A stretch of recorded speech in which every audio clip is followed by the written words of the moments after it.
Okay, so this video is how to change out old style Black & Decker micro switch inlets that would just start the system when you push this button in. Change these out to industry standard valves like we'd have today.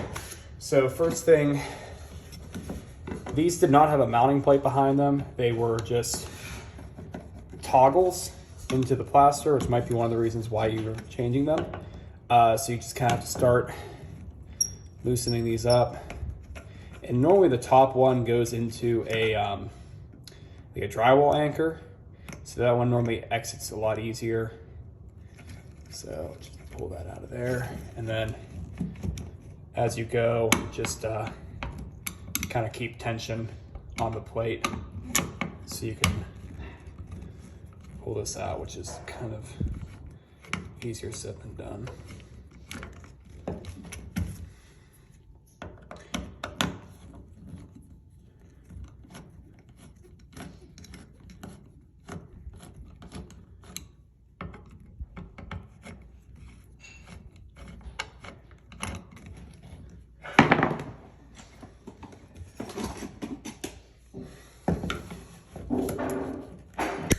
I think you can also do, once you get it out far enough away from the wall, is just take a pair of side cutters or bolt cutters, whatever you have that will fit behind here, and just snip off, because these are pretty thin toggles. Just snip them off. You're not going to need to use them again anyway.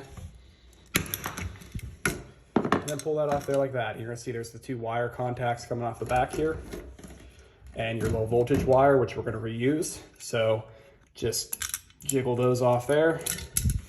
And then you'll notice there's like a wall clip here. So just undo that. Some people like to save these and reuse them. In some instances, that is a nice thing to have.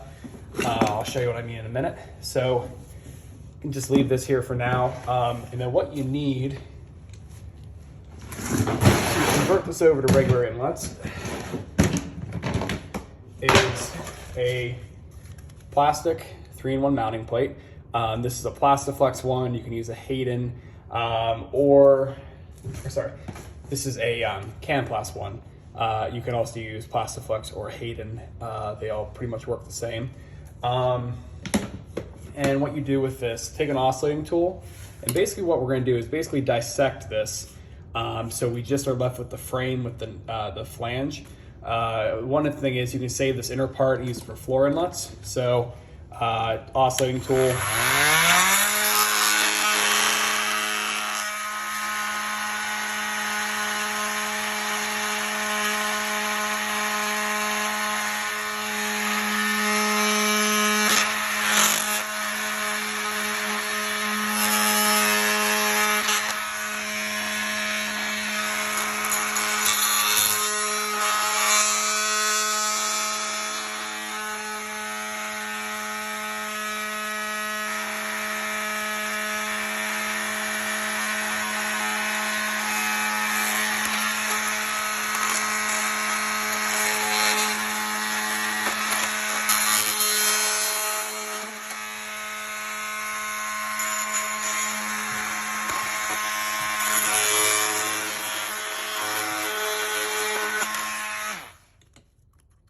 So just break away what you need to. And so you're left with that. And then we're going to take off the nailing flange like we normally would for a retrofit.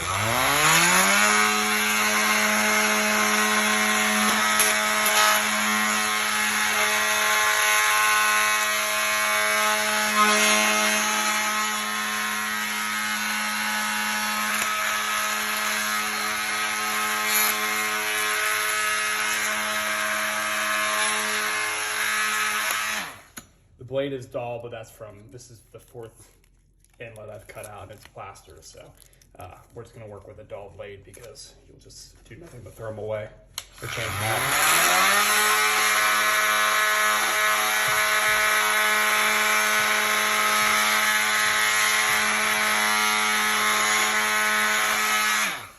All right, so this is what you're left with. Doesn't look like much, but it's what makes the whole thing happen.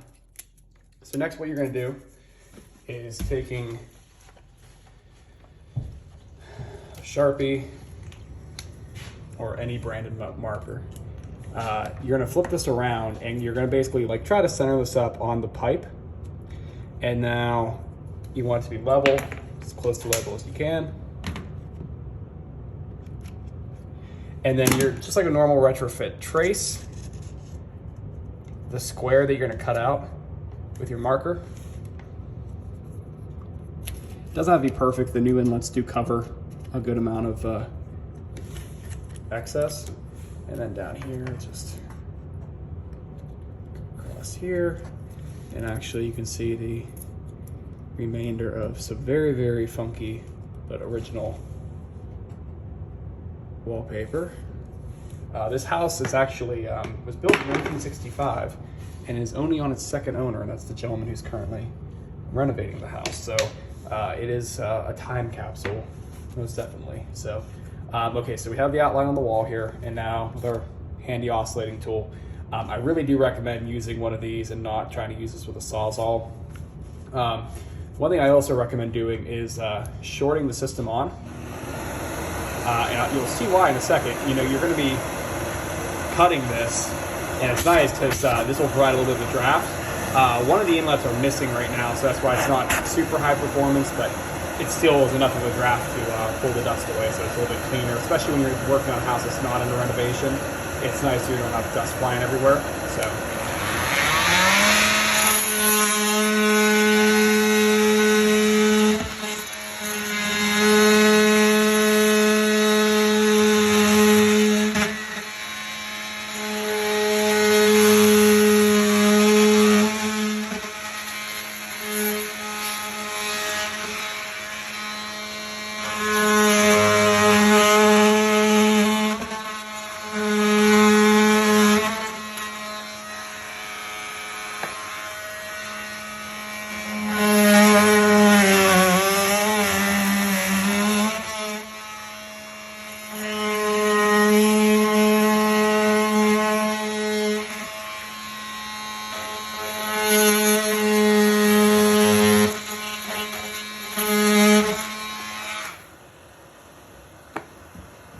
And we'll clean up this corner here.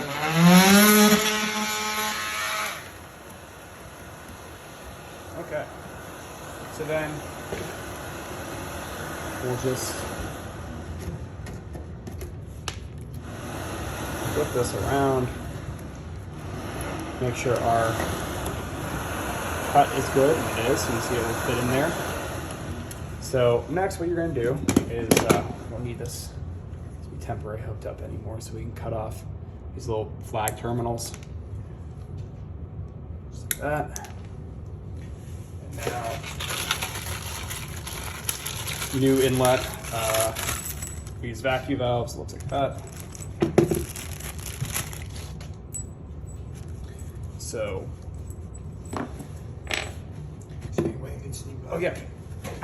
Okay. I didn't want to shut. Oh, you're good. All right. Okay. I'm good, Jigger. Then. Okay.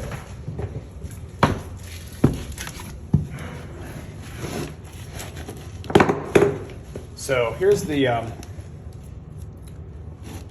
interesting part.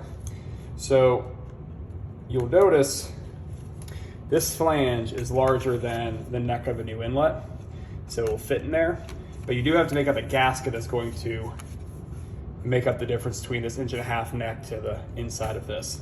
So if you're feeling creative, go to Lowe's and experiment with different size weatherproofing foam you can put around here, weather stripping, or I'll show you my impromptu gasket material, and you can buy a lot of it for not a whole lot of money. So you're gonna start wrapping so it's towards, because it's gonna be sitting basically flush against the flange of the 90. You wanna start the tape basically at the screw terminal, so it's pretty far, pretty close to the front of the inlet. And anywhere, depending on what kind of valves you have, anywhere from 10 to 14 wraps of electrical tape. So I'm gonna do that off camera so it's a little bit easier, but you're just gonna wrap the electrical tape around that to build a gasket.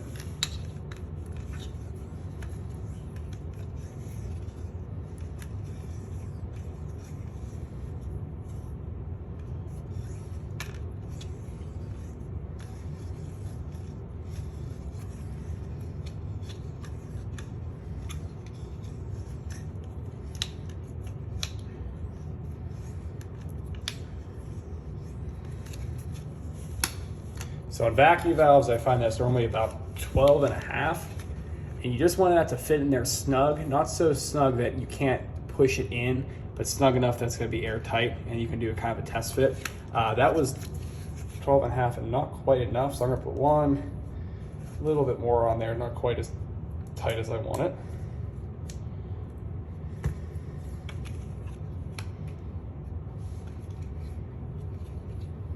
And it does make it a lot easier if you do put it on here pretty smoothly. You don't want any major bumps or anything in the tape, because that can really, first of all, it makes it hard to install and doesn't seal as well.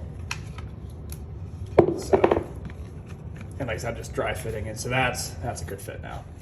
Okay, so take your frame, fit it behind here, and you do, so this is a, like I said, this is a Canplas mounting plate. I snip off the lower screw anchor just so it's not in the way when you're trying to fish it in. Just snip that off, and just, it's fine. You won't have to worry about the screw contacting it. You'll see in a second. So this just goes into here, however you quote the Hayden install manual, top, up, down, and snug. So just squeeze that into there. Kind of have to push the pipe back a little bit or maneuver it. Every single one in this house has been different so far how it wants to go in. But get that behind your cutout in the drywall, snug it forward, just like that. And we're going to strip the wire.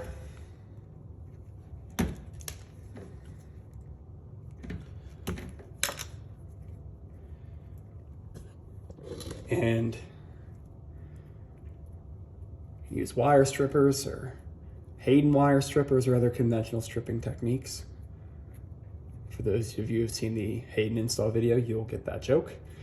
And just wire this up. I do recommend, if you're doing this, to use a vacuum valve, mainly because the vacuum valves do have the largest footprint. So it gives you a little bit more room to work, especially if it's a, it's older plaster, can kind of be crumbly sometimes. This kind of gives you a little bit more margin for error. So tuck the wire in. And now here's the part, so you're gonna just reach in here, twist the valve in, and then you want to then, and this is kind of the only tricky part to this, is get the either top or bottom screw into the anchor.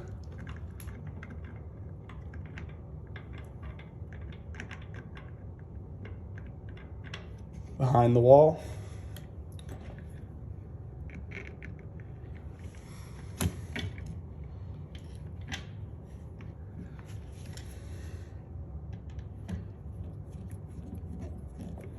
And once you get one started, it will pull itself shut, tight against the wall.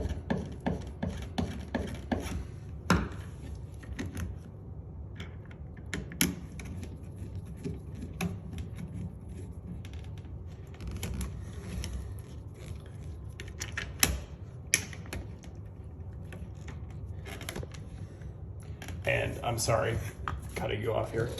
But basically what I'm trying to do here is just get the lower screw and the upper screw to start, and then that will pull the frame into the drywall, and then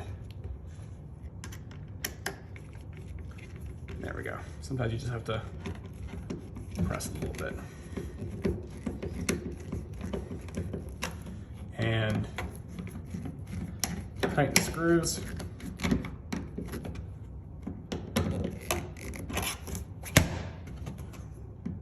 Tight. And make sure it's level.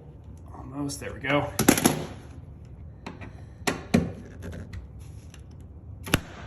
And that's that. And our vacuum testing Y starts as airtight. So that is changing out Black & Decker inlets 101. Very, I would say, straightforward method. It's easier than cutting open the wall and cutting out the pipe and putting a tube adapter on it, which is a method that doesn't really work for these. And the main reason being for that is I'll actually show you back here where there's a pipe exposed. So sometimes with like Kenmore systems where you need to change out to industry standard inlets, the easiest way of doing so is just cutting out the old mounting plate and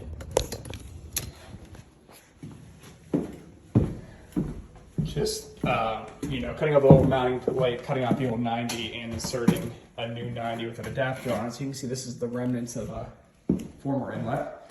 But these systems were installed with riser clamps. There wasn't a mounting plate. So basically you can't, the Kenmore systems, there's up and down play in the pipe, which kind of allowed you to just kind of push down on it and make room for an adapter. Where with this pipe doesn't move up or down. So you can't do that. So it's actually a lot easier to just use the frame method. And